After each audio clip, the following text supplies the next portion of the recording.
Hello, class. So I'm doing my ethnography presentation on incels. What makes an incel? An incel is short for involuntary celibate. It's meaning unable to have meaningful relationship or physical intimacy. So basically sex or relationships. Incels are self-identified people. It's sometimes used as an insult, but you kind of have to consider yourself an incel to be an incel. When did incel culture become a thing? Involuntary celibacy was referenced as early as the late 1700s, and it's referenced like here and there throughout 1700s, 1800s. In the 90s, it became a bit bigger when the internet started existing, and as technology has evolved, it's grown as a subculture. The rules for being an incel, while there's not really rules, this isn't a subculture where there's a membership, really. You're not paying to be a member of this. This is all voluntary. So the rules, quote unquote, would be you have to be a male. Some people think that you could be female or things like that, but for the most part, they believe that you have to be male and you can't have any romantic relationships or intimacy. People decide to get into incel culture largely because, in my opinion, it's largely young men, and they're feeling lonely and depressed and isolated, and they kind of look for other people like them, and they come across this incel stuff and kind of get into it, or they run into some of the black pill science or things like that, and it'll lead them to the incel subculture.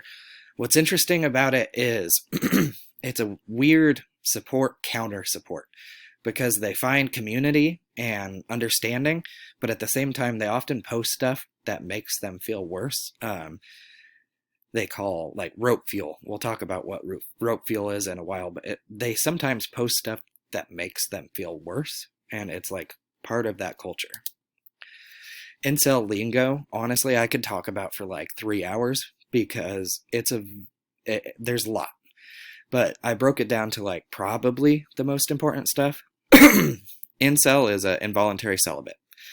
Black-pilled means that you believe in sociological science that talks about dating and relationships. It's largely based off of studies done on online dating sites. We'll talk about black pill science here in a little bit. A Chad is an alpha male. They're typically successful in attracting women and money. They're considered traditionally physically attractive. Cucks, or cuckold, that's a man whose wife or girlfriend is unfaithful. Sometimes they talk about, they use cuck as an insult, like you're a loser, you're a cuck. And also they have this general belief that women at some point will settle for a man that they don't have respect for financial security. We'll get into their whole women beliefs here in a little bit, but so they would call that a cuck too. Like if a woman kind of married down from her tastes, then that guy's kind of a cuck. Rope fuel is evidence that an incel will remain an incel, and it's seen as kind of like a push towards committing suicide. Yeah, this is a pretty offensive subculture, so I probably should have said that before we started, but there might be stuff you really don't like here, and don't shoot the messenger, because I'm not an incel, and I think a lot of their stuff's crazy, but I also think it's really interesting. A Stacy is a attractive female. That would obviously be like traditionally attractive, whatever the culture defines as attractive. That's a Stacy. Truecell is a man who's never had sex or even been kissed. And ascending is having sex or a romantic relationship, and then you're no longer allowed to be an incel. You ascended. Incel values are really complex. They're based almost entirely on studies done with online dating apps. They believe that they're destined to be alone forever. But it kind of changed. Some of them are just there because they think they're alone forever. A lot of them are there because they believe in this black pill science that has to do with online dating and trends in online dating.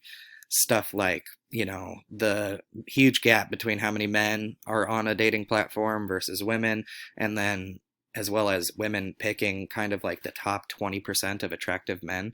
80% of the women pick the top 20% of attractive men, leaving 20% of women for 80% of men. Um, it's interesting stuff. It's actual science. It's not like their opinion. Now, what they do with that science and the fact that they don't look at the difference between the real world and online dating, that's, you know, that's kind of their own deal, I guess. Incel artifacts, again, subcultures usually have kind of a these are our things. That kind of doesn't exist for incels.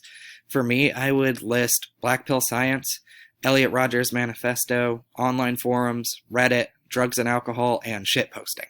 They really get something out of posting stuff that people find offensive, even when they don't necessarily believe in what they're posting. They'll post it just to kind of get a rise out of people.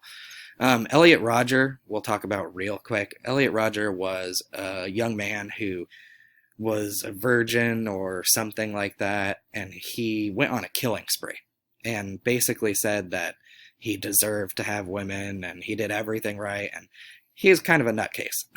And some incels like to say he's their hero. I think a lot of incels think that he's disgusting, and I think a lot more incels will post about him because it gets a rise out of people. Incels don't really have a leadership. So for a hierarchy, it's kind of hard. I would say like a website owner or operator or a forum moderator, that would be kind of like higher up in the hierarchy, because these people don't really get together in real life. There's not a paid membership group. It's, oh, I run the site, I'm the boss. But if you were going to take their terms and kind of like the most valuable to just the worst thing on earth, like a true cell is a virgin who's never been kissed. An incel, a married cell is, and some incels don't think married cells exist, but married cell would be like a man who's married but hasn't had sex for over 6 months. A femme cell is a woman incel. And again, a lot of incels are like, nope, there is no femme cells. A cuck, we've already talked about. A simp is kind of a normal guy. Not into black pill science, not a Chad. A Chad is a Chad, and a Giga Chad is, the top 2% of attractive men and successful men. I wanted to talk here a little bit about fact versus hype. Incels have been in the news a lot lately because they were linked to a couple of murders. And honestly, I think a lot of the criticism is fair, but people don't want to listen to the rest of the story. You've got some incels that are really loud, and they post some really terrible and offensive stuff, and it gets the attraction of media and other online people, and it turned into kind of, they're racists, they're terrorists, they're rapists, they're pathetic, they have way too high of standards for who they are, they're far right, they're white supremacists, they believe in Sharia law, they're misogynistic, they're school shooters, they're dangerous. And the truth is, some of the people on here, they are some of these things, but the vast majority are not. And for some reason, these loud people kind of present for the whole group. In real life, what incels are is they're lonely, depressed men, mostly young men who, don't have experience in the world. Most of them age out of being an incel. But the kind of sad part of the whole incel subculture is a very large percent of incel people are autistic. And there's all kinds of studies on how autism can affect social relationships and romantic relationships. But a lot of other incels have physical or other mental disabilities. They're very suicidal, depressed. It's kind of a sad thing. Well, we just missed a page. There we go. So where do we go from here? What I think is the whole world could come together and do some more mental health resources. These guys need it. They really do. And that's not me being rude. I think everyone needs it. But especially when they're feeling so down, so low, so depressed, they need help. There's podcasts out there, like a podcast called Incel, where it's a woman reporter who kind of talks to them and just gives them a platform to speak. And I think when people are able to speak and feel heard, sometimes that can really change a lot of how they're feeling. And the last thing is acceptance, empathy, and understanding. You don't have to agree with their misogynistic beliefs. You don't have to agree with a lot of the stuff they post, but having a listen, having a discussion instead of just shunning them tends to seem the way you would get some sort of progress. They don't start hating things for no reason. There's a reason. So try to understand that reason, try to rationalize, try to help these people grow. Like I said, a lot of them are young. They're young, they don't know what they're talking about. Resources I used for this, the Incel FAQ from the Incel Wiki. I strongly suggest not going there if you're offended by anything.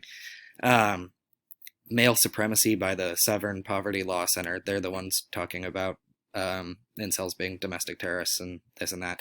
Incel Podcast by Nama Cates and On the Edge Podcast. Both On the Edge only had one episode on incels, but Incel Podcast every week is about incels. And thank you.